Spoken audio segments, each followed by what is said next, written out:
1.5 magnetic field दे रखी है, और पूछा गया है कि कितना वर्क डन लगेगा, एक्सटर्नल टॉर्क को लगाना पड़ेगा अगर उसको नॉर्मल टू फील्ड प्लेस करना है फर्स्ट केस में। और पहले वो कैसा प्लेस्ड है, स्टार्टिंग में वो कैसा प्लेस्ड है, वो अलाइंड है इन डायरेक्शन ऑफ मैग्नेटिक फील्ड। इसका क्या मतलब होता है, कोई बॉडी अगर मैग्नेटिक फील्ड के डायरेक्शन में अलाइन होती है तो उसका थीटा क्या होगा, थीटा होता क्या है, 0 और डिग्री। 0। थीटा 0 होगा। वैसे तो कैसे होगा, इधर देख लो, जैसे ये मैग्नेटिक फील्ड है, इसमें मैग्नेट अलाइंड है स्टार्टिंग में। अलाइंड मतलब कैसे है, ऐसे ऐसे रखा हुआ है। अब कोई बच्चा बताएगा किधर नॉर्थ आएगा किधर साउथ आएगा, नॉर्थ किधर आएगा साउथ किधर आएगा, कोई बच्चा बताएगा, बोलो। Sir right side north. Right side north आएगा, लेफ्ट साइड साउथ आएगा। ये कैसे कैसे आया, देखो बच्चे एक्चुअली क्या है कि ये देखो, जैसे मान sir low direction of field की तरफ। ये नॉर्थ और ये साउथ है, ऐसे ऐसे फील्ड है, तो नॉर्थ वाला साउथ को पॉइंट करेगा और साउथ वाला नॉर्थ को पॉइंट करेगा। समझे बच्चों, ये समझे। अगर जैसे कभी भी समझ में ना आ रहा हो तो मैग्नेट को ड्रॉ कर दो, ये मैग्नेट दिखा दो, क्योंकि मैग्नेटिक फील्ड नॉर्थ से निकल के साउथ में आती है, ये जो फील्ड है ऐसे आ रही है, तो उस हिसाब से थोड़ा सा अंडरस्टैंडिंग बढ़ जाती है। और दूसरी बात ये कि जब वो फील्ड में अलाइन हो जाता है तो बेसिकली स्टेबल इक्विलिब्रियम होता है, और स्टेबल इक्विलिब्रियम में एंगल 0 होता है, थीटा 0 होता है। 0 किसके बीच में होता है, मैग्नेटिक मूवमेंट के बीच में एंड मैग्नेटिक फील्ड के बीच में। मैग्नेटिक मूवमेंट की डायरेक्शन होती है north to south, north to south, और मैग्नेटिक फील्ड भी इधर ही है, दोनों राइट साइड है, तो ये थीटा 0 हो गया। इसको कैसे प्लेस करना है, फर्स्ट केस में कैसे प्लेस करना है, फर्स्ट केस में इसको प्लेस करना है परपेंडिकुलर प्लेस करना है, ऐसे इस तरीके से। एंगल कितना हो जाएगा, कोई बच्चा बताएगा। अब फाइनल एंगल, जैसे इनिशियल एंगल अगर स्टार्टिंग में एंगल 0 था, 90। हाँ अच्छा शाबाश, फाइनल एंगल क्या हो जाएगा, 90 हो जाएगा। तो फॉर्मूला क्या लगा देंगे, वही लगा देंगे बच्चों, एम बी जो हमें दिया हुआ होता है, फॉर्मूला याद कर लेंगे इससे अच्छे से और फॉर्मूला लगा देंगे सीधे सीधे। एक डाउट सर, ये ऐसे कैसे होगा मैग्नेट, ये लिखा आप? हाँ अच्छा, बोलो बोलो बोलो। मैग्नेट ऐसे 90 डिग्री पे रोटेट कैसे कर गई? रोटेट करना है बच्चे, क्वेश्चन शायद अच्छा आपने नहीं पढ़ा होगा, ओके सर। मैं बता रहा हूँ कि कई बच्चों ने नहीं किया है। तो एक बार मैग्नेट पहले था, मैग्नेटिक फील्ड के डायरेक्शन में अलाइन था, मतलब स्टार्टिंग की सिचुएशन में ऐसे रखा हुआ था जैसे हमने ड्रॉ किया। फिर क्वेश्चन में पूछा गया है कि अगर उसको कितना वर्कडन करना पड़ेगा अगर उसको रोटेट कराना है, और ऐसे रोटेट कराना है कि पहला केस में नॉर्मल टू फील्ड है, नॉर्मल टू फील्ड मतलब कि अच्छा नॉर्मल, हाँ 90 डिग्री पे। नॉर्मल टू फील्ड 90 मतलब 90 डिग्री पे, ऐसी ओरिएंटेशन में। अब इस केस में कितना एंगल बन रहा है, इस केस में जो मैग्नेट है डिग्री। नॉर्मल टू फील्ड है, तो यहाँ से यहाँ तक ओरिएंटेशन चेंज करने में कितना वर्कडन लगेगा, इसके लिए हमें इनिशियल एंगल और फाइनल एंगल चाहिए होगा, और एम और बी की वैल्यू चाहिए होगी, हम पुट कर देंगे आंसर आ जाएगा। समझे नहीं समझे। Yes sir. बाकी बच्चों बताओ भाई, कोई डाउट। No sir. देखो यार, सेकंड पार्ट क्या है इसका कि उसको स्टार्टिंग की सिचुएशन से कैसे प्लेस करना है, अब कैसे प्लेस करना है, opposite to the direction of field. उल्टा करना है। उल्टा मतलब मतलब थीटा जस्ट 180 हो जाएगा। मतलब कि जैसे ये फर्स्ट कंडीशन है, ये फर्स्ट कंडीशन है हमारी इनिशियल, अगर देखा जाए तो ये इनिशियल कंडीशन ये है, तो फाइनल कंडीशन में इसको बिल्कुल 180 डिग्री मतलब उल्टा रोटेट कर देना है। उल्टा रोटेट सर मतलब क्या, नॉर्थ और साउथ की पोजीशन चेंज हो जाएगी। हाँ नॉर्थ और साउथ की पोजीशन चेंज हो जाएगी, मतलब उधर आ जाएगा नॉर्थ पोल, इधर आ जाएगा साउथ पोल। तो ये इस टाइम एंगल कितना हो जाएगा, 180 डिग्री हो जाएगा। कैसे हो जाएगा 180 डिग्री, देखो 180। 180 डिग्री कैसे हो जाएगा, देखो मैग्नेटिक मूवमेंट इधर है south to north, magnetic movement south to north होता है, और मैग्नेटिक फील्ड ऐसे है, तो ये थीटा क्या हो गया, 180 डिग्री हो गया। तो अब 0 डिग्री से 180 डिग्री में लाना है, थीटा इनिशियल क्या हो जाएगा 0 डिग्री, एंड थीटा फाइनल क्या हो जाएगा 180 डिग्री। ऐसे रोटेट कराना है, लगा दो ये फॉर्मूला, यही फॉर्मूला। कोई डाउट किसी बच्चे को, दो अलग अलग केसेस है नो सर। यार। देखो ये तो डायरेक्ट एप्लीकेशन बेसिस पे हैं, तो आप लोग कर सकते हो इसको। अच्छा 5.8 क्वेश्चन क्या एक बार पढ़ लो बच्चों, शायद जिसने कर भी रखा है एक बार पढ़ लो, फिर हम डिस्कस कर लेते हैं 2 मिनट।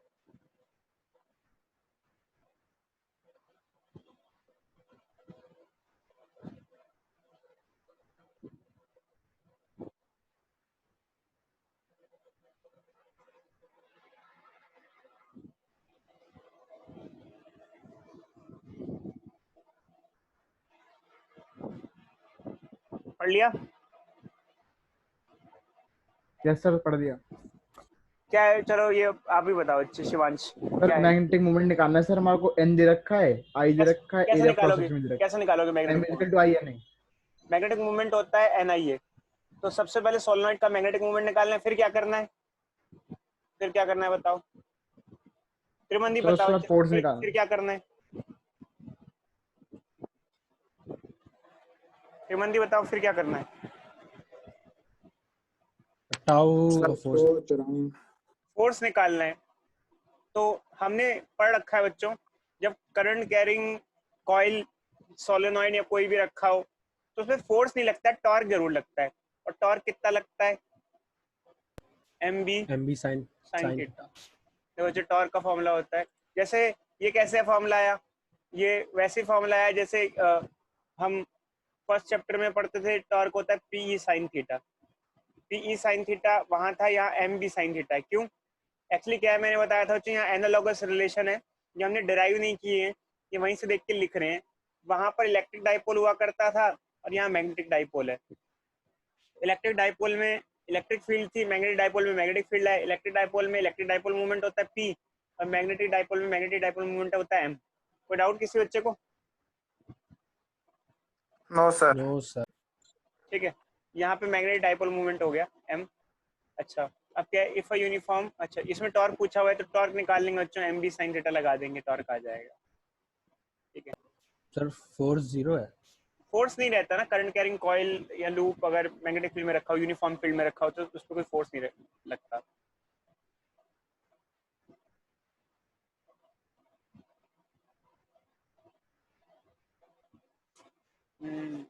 देख लेते हैं कोई क्वेश्चन बचा। बाकी बच्चों ये प्रैक्टिस कर लेना, देख लेना क्या क्या क्वेश्चन है। हाँ ये देख लो, 5.4 देख लो।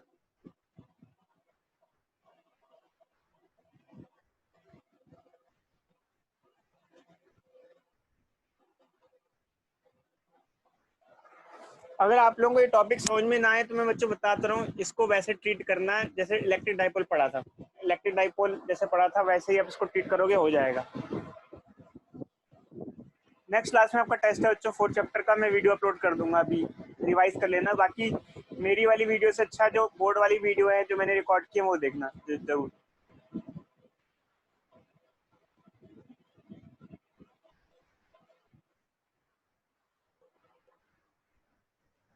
पढ़ लिया बच्चों क्वेश्चन?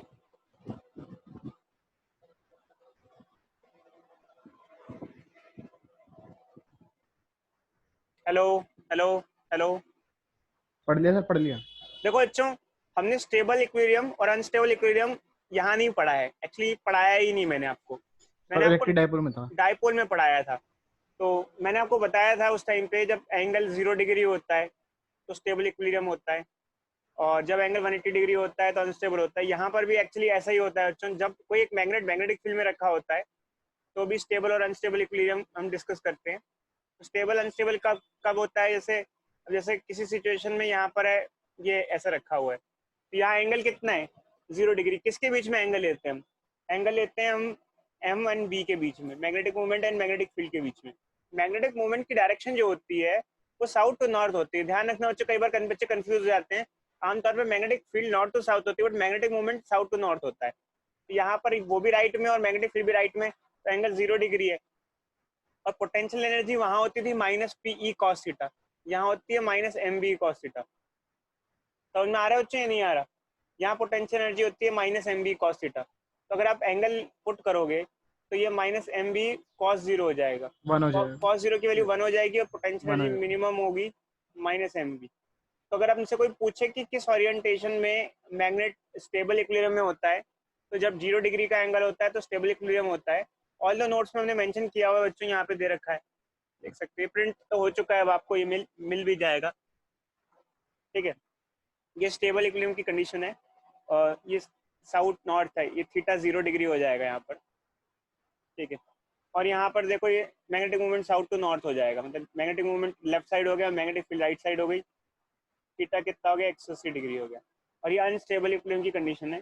टॉर्क तो दोनों केसेस में 0 होता है, बट पोटेंशियल एनर्जी इसमें मिनिमम होती है स्टेबल में और इसमें मैक्सिमम होती है, सिर्फ साइन का फर्क होता है। तब जैसे कि क्वेश्चन में हमसे पूछा हुआ है यहाँ पर कि एक मैग्नेट रखा हुआ है, मैग्नेटिक फील्ड दे रखी है, मैग्नेटिक मूवमेंट दे रखा है, पूछा है कि क्या कौन सा एंगल में स्टेबल होगा, कौन से में अनस्टेबल होगा। तो वही जो बच्चों हम पढ़ते थे अपने सेकंड चैप्टर में, सॉरी, स्टेबल अनस्टेबल का एंगल तो सेम होगा, बाकी जो वैल्यू है वो भी सेम ही होगी, बट वहां पर कुछ चीजें चेंज हो जाएंगी। वहां पर क्या पढ़ते थे हम, ये पढ़ते थे कि मैक्सिमम पोटेंशियल एनर्जी अनस्टेबल में होती है पीई अनस्टेबल के केस में, और स्टेबल के केस में पोटेंशियल एनर्जी मिनिमम होती है जो कि होती है माइनस पीई। शायद में भी आपने ढंग से पढ़ा हो तो बच्चों को याद आ जाएगा। तो यहाँ वहां पर पीई होती थी, यहाँ पीई तो होगा नहीं, यहाँ एम बी हो जाएगा इसकी जगह, और इसकी जगह माइनस एम बी हो जाएगा, क्योंकि वहाँ इलेक्ट्रिक फील्ड थी और यहाँ मैग्नेटिक फील्ड है। ई की जगह बी हो जाएगा। वहाँ इलेक्ट्रिक डाइपोल मूवमेंट होता था जिसको हम पी कहते थे, यहाँ मैग्नेटिक डाइपोल मूवमेंट हो जाएगा जिसको एम कहते हैं। कोई डाउट बच्चों? बोलो बोलो भाई, बोलो बोलो बच्चों। No sir. लास्ट क्लास में हमने डाइपोल के बारे में आपको पढ़ाया नहीं था, मैंने आपको कहा था सब एनालॉगस रिलेशन है, सारी रिलेशन वहां से हम टिप के लिखते हैं। कहाँ से टिप के लिखते हैं? हमने डाइपोल के बारे में जो मोस्टली चीजें पढ़ी थी फर्स्ट एंड सेकंड चैप्टर में, डेरिवेशन किए थे सारे के सारे, बट भले ही फर्क ये था, वो इलेक्ट्रिक डाइपोल था और ये मैग्नेटिक डाइपोल है। इलेक्ट्रिक डाइपोल वो जिसमें एक पॉजिटिव चार्ज हो और एक नेगेटिव चार्ज हो, मैग्नेटिक डाइपोल वो जिसमें एक नॉर्थ पोल और एक साउथ पोल हो। बट फॉर्मुले लगभग लगभग सभी पूरे सेम हो जाते हैं, तो हम लोग यहाँ फॉर्मुले डिराइव नहीं करते, सिर्फ उसको यूज कर लेते हैं। तो चलिए टॉपिक यहीं पे खत्म करते हैं। बाकी तो देखा जाए तो ये अगर फॉर्मुले की बात की जाए तो अगर आपको इलेक्ट्रिक डाइपोल के फॉर्मुले याद हैं तो मैग्नेटिक वाले फॉर्मुले भी अपने आप ही याद हो जाएंगे। खैर ये शीट भी सफिशिएंट है, आपको याद करा देगी फॉर्मुलेस। तो अब हम आगे अपने नेक्स्ट टॉपिक पर बढ़ते हैं जिसका नाम है oscillation of dipole in uniform magnetic field. Start करें बच्चों, ये इंपॉर्टेंट टॉपिक है, इसे अच्छे से समझ लो। स्टार्ट करें। Hello, yes sir. Yes sir. देखो बच्चों, अब बहुत आराम से समझना और बहुत ध्यान से समझना। टॉपिक का नाम है oscillation of dipole in uniform field.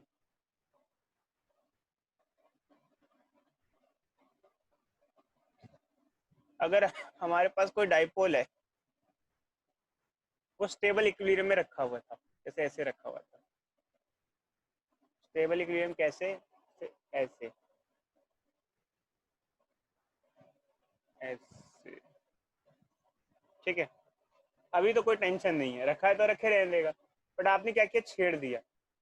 छेड़ने का मतलब ये नहीं सीटी मार दिया बच्चों, छेड़ने का मतलब ये कि आपने इसको थोड़ा सा डिफ्लेक्ट कर दिया, मतलब अपनी जगह से, अपनी पोजीशन से आपने इसे हटा दिया, रोटेट करा दिया। समझ रहे हो बच्चों? ऐसे तो होता क्या है कि कोई बच्चा बताएगा क्या होगा, आगे की कहानी क्या होने वाली है अगर आपने उसको अपनी पोजीशन से हिलाया तो क्या होगा?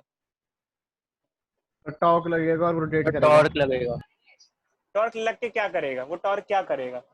और वो अपना रोटेट करने की कोशिश यूनिफॉर्म इलेक्ट्रिक मैग्नेटिक फील्ड की, मतलब मैग्नेटिक फील्ड के डायरेक्शन में ले आएगा अपने आप को। ये बॉडी स्टेबल इक्विलिब्रियम में रखी हुई है। कोई बॉडी अगर स्टेबल इक्विलिब्रियम में रखी रहती है तो अगर आप उसको अपनी जगह से डिस्प्लेस करते हो तो उस पर टॉर्क लगेगा और उसको वापस टॉर्क लग के उसको रिस्टोर करेगा। अब कई बच्चे पूछेंगे भी सर कैसे करेगा, थोड़ा सा दिखाई दो यहाँ पर, तो हम आपको दिखाई देते हैं। चलो, फील्ड ऐसे है, इसका मतलब एक तरीके से आप एज्यूम कर सकते हो कि इधर हमने कोई साउथ पोल रखा हुआ है और इधर कोई नॉर्थ पोल रखा हुआ है। समझ गए बच्चों? ऐसे मैंने क्यों ड्रॉ किया, क्योंकि नॉर्थ से फील्ड निकलती है और साउथ पे जाती है, ऐसा मतलब दिखाने के लिए। ऐसा है नहीं, बस देख लो बच्चों, पर समझने के लिए। तो मैग्नेट के नॉर्थ साइड पे किधर फोर्स लगेगा? राइट पे लगेगा, लेफ्ट पे लगेगा? और यहाँ साउथ साइड पे किधर फोर्स लगेगा? राइट पे लगेगा, लेफ्ट पे लगेगा? जो मैग्नेट है, ये मैग्नेट है, इसके नॉर्थ पोल पे किधर फोर्स लगेगा, साउथ पोल पे किधर फोर्स लगेगा? अभी कौन सी डायरेक्शन में फोर्स लगेगा? बोलो। सर नॉर्थ का लेफ्ट में लगेगा। नॉर्थ पे राइट में लगेगा। अच्छी साउथ, नॉर्थ को अपना साउथ अपनी तरफ बस खींचेगा और साउथ को नॉर्थ rotate अपनी होगा। अपनी तरफ खींचेगा। ऐसे खींचेगा ना, समझे नहीं समझे? ये साउथ पोल को ये नॉर्थ पोल अपनी तरफ खींचता है। Unlike pole attract each other. तो इससे क्या होगा, ये घूम करके फिर से अपनी पुरानी ओरिएंटेशन में आने की कोशिश करेगा, जो कि ये थी। बट एक्चुअली क्या होता है कि ये वापस अपनी ओरिएंटेशन में आ तो जाता है, बट ये रुकता नहीं है, ये और आगे चला जाता है। और आगे मतलब कैसे हो जाता है, कंडीशन कुछ ऐसी हो जाती है कि ये मोमेंटम के चक्कर में, जैसे पेंडुलम ऑसिलेट करता है, ये पेंडुलम है। अगर आप बॉब को छोड़ो तो इसको यहाँ आके रुक जाना चाहिए, यहाँ के स्टॉप हो जाना चाहिए। बट मोमेंटम के चक्कर में ये आगे चला जाता है, ऐसे आगे चला जाता है। सेम सिचुएशन यहाँ पे भी होती है, तो उसको रुक जाना चाहिए, बट मोमेंटम के चक्कर में वो आगे चला जाता है और आगे चला जाता है, और वो रुकता नहीं है। फिर वो ऑसिलेशन, कंटिन्यूस ऑसिलेशन चालू कर देता है जब तक वो डैम्प ना हो जाए, तब सारी एनर्जी उसकी खत्म ना हो जाए। ये ऐसे है, फिर ऐसे आके और आगे निकल जाता है ये, और आगे मतलब ऐसे हो जाता है, इधर आ जाता है, ऐसे ऐसे ऑसिलेशन चालू कर देता है। समझ गए बच्चों कैसे कैसे ऑसिलेशन? Yes sir. ऐसे ऑसिलेशन चालू कर देता है।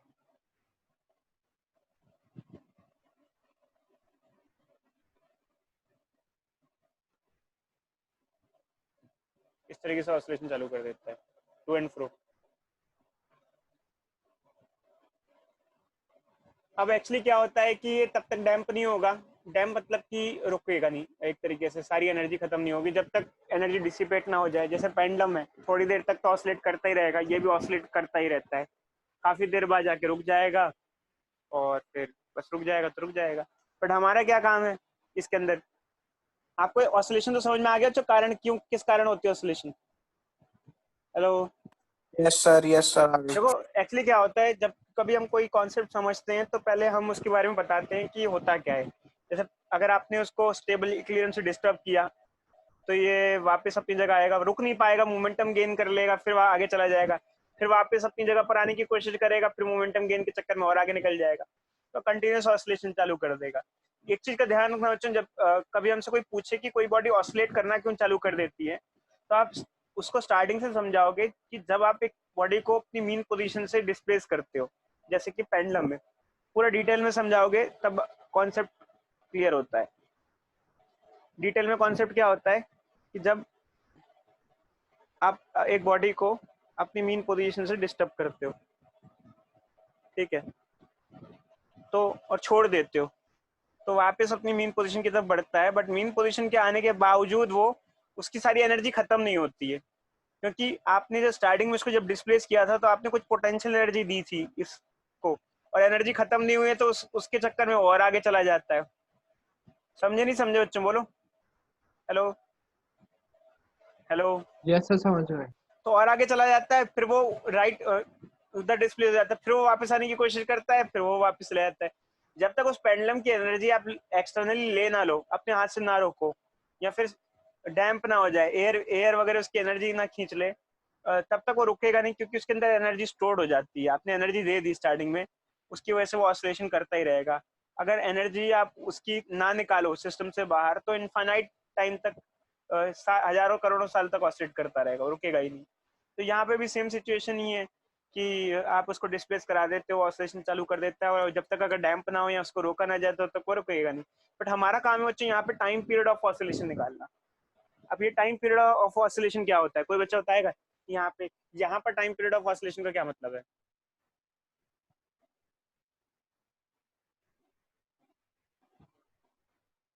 बोलो भाई बोलो। Sir time period for one two and fro movement.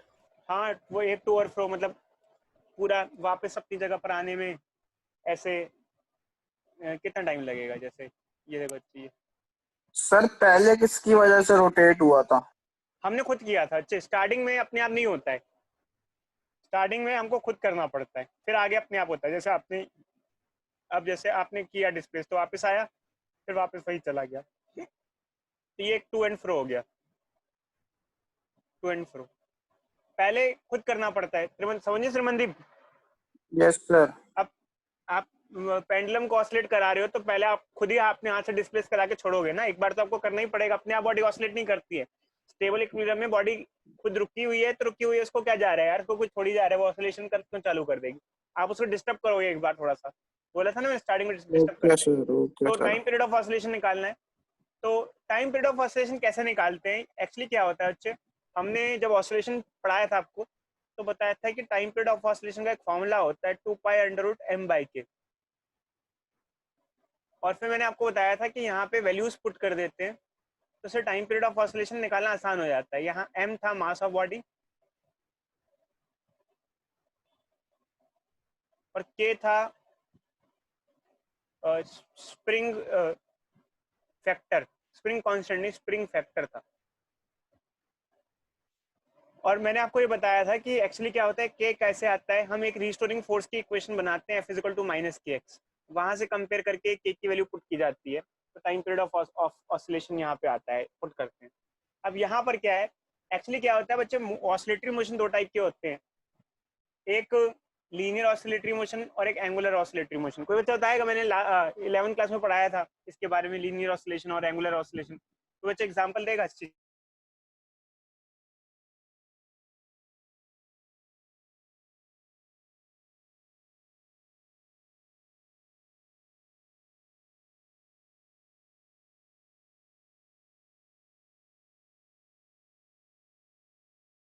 कोई बताएगा? सर एंगुलर ऑसिलेशन में आपने अर्थ का एग्जांपल दिया था। पेंडुलम का एग्जांपल लिया था बच्चे, मैंने बताया था आपको 11th क्लास में, थोड़ा बता देता हूँ, आपको याद आ जाएगा। देखो, spring mass system linear oscillatory motion होता है, ये आगे पीछे जाता है। पेंडुलम जो होता है वो एंगुलर ऑसिलेटरी मोशन होता है, उसमें एंगल स्वेप्ट होता है, एंगल चेंज होता है। दो टाइप के ऑसिलेटरी मोशन होते हैं, एक होता है लीनियर ऑसिलेटरी, एक होता है एंगुलर ऑसिलेटरी मोशन। मैंने इवन दोनों का डायरेक्शन अलग तरीके से कराया था। जो एंगुलर ऑसिलेटरी मोशन होते हैं उसमें ये जो फॉर्मूला होता है ये चेंज हो जाता है, t की जगह t होता है, 2π की जगह 2π होता है, m की जगह i हो जाता है। i क्या होता है, मोमेंट ऑफ इनर्शिया।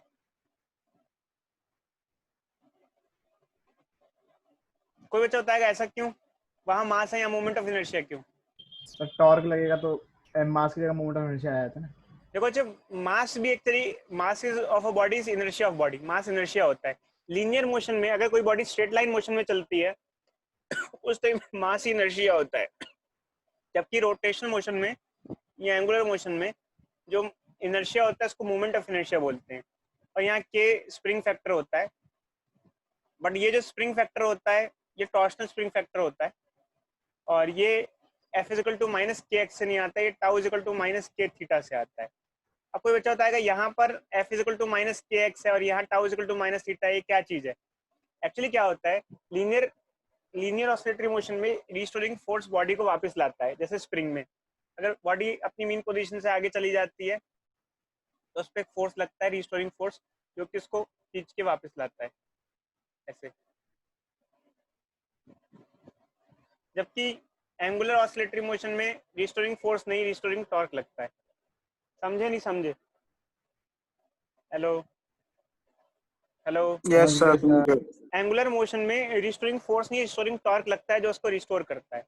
तो ये बच्चों थोड़ा पता होना चाहिए आपको कि ऑसिलेटरी मोशन को भी दो टाइप से डिवाइड किया जाता है, एक लीनियर ऑसिलेटरी मोशन होता है, एक एंगुलर ऑसिलेटरी मोशन होता है। ठीक है, आगे बढ़ते हैं, हम इसके बारे में बताते हैं। तो यहाँ पर भी हमें ऐसे ही चाहिए एक्सप्रेशन निकालना टाइम पीरियड का। तो यहाँ टॉर्क होता क्या है, देखो जी, यहाँ टॉर्क होता है -mv sin थीटा। एक्चुअली हमने टॉर्क का एक्सप्रेशन पढ़ रखा है, आपको बता ही रखा है, इधर देखो अच्छे, बार बार चैप्टर में हर जगह टॉर्क में आ रहा है, क्या आ रहा है, देखो mv sin theta, mv sin theta आ रहा है। तो यहाँ ये जो टॉर्क होता है ये लगता है बॉडी पे, जो उसको रिस्टोर करता है। अगर बॉडी को स्मॉल एंगल से डिस्प्लेस करा रहे हैं, अगर एंगल स्मॉल है तो साइन थीटा की जगह थीटा ले सकते हैं। और ये चीज मैंने आपको 11th क्लास में बताई थी कि साइन थीटा की जगह थीटा क्यों ले सकते हैं। एक्चुअली क्या है, माइनस साइन ऐसे दिखाने की जरूरत नहीं है, ऑल दो अगर आप वेक्टोरिकली लिखो तो माइनस साइन जरूरत पड़ती है। कोई बच्चा बताएगा कि माइनस साइन क्या सिग्निफाई कर रहे हैं यहाँ पर, क्या क्या बताने की कोशिश कर रहे हैं?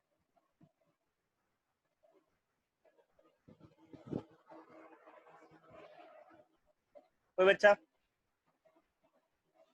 हेलो, कोई बच्चा बताएगा माइनस साइन का क्या मीनिंग है, नेगेटिव साइन का क्या मीनिंग है यहाँ पे?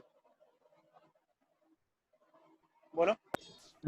में टॉर्क लग रहा है क्या? हाँ, अच्छा बोलो बोलो बोलो। उल्टी डायरेक्शन में टॉर्क लग रहा होगा आई थिंक। जिस डायरेक्शन में एंगुलर डिस्प्लेसमेंट है उसकी उल्टी डायरेक्शन में टॉर्क लग रहा है, जैसे कि पेंडुलम में, इधर देखो, अच्छे शायद टाइम हो जाए तब तक तो। अगर एंगुलर डिस्प्लेसमेंट इधर है ऐसे, टॉर्क इधर है रिवर्स, एक तरीके से ऐसा कहा जा सकता है, मतलब समझे नहीं समझे? एंगुलर डिस्प्लेसमेंट के अपोजिट डायरेक्शन में टॉर्क लग रहा है, मतलब इसका मतलब यही होता है। खैर नेगेटिव साइन से हमें कोई मतलब नहीं है बच्चों, कोई खास ज़्यादा मतलब नहीं है, ये तो वेक्टर्स में काम आता है जस्ट, तो हमें तो सिर्फ कंपेयर करना है इक्वेशंस को।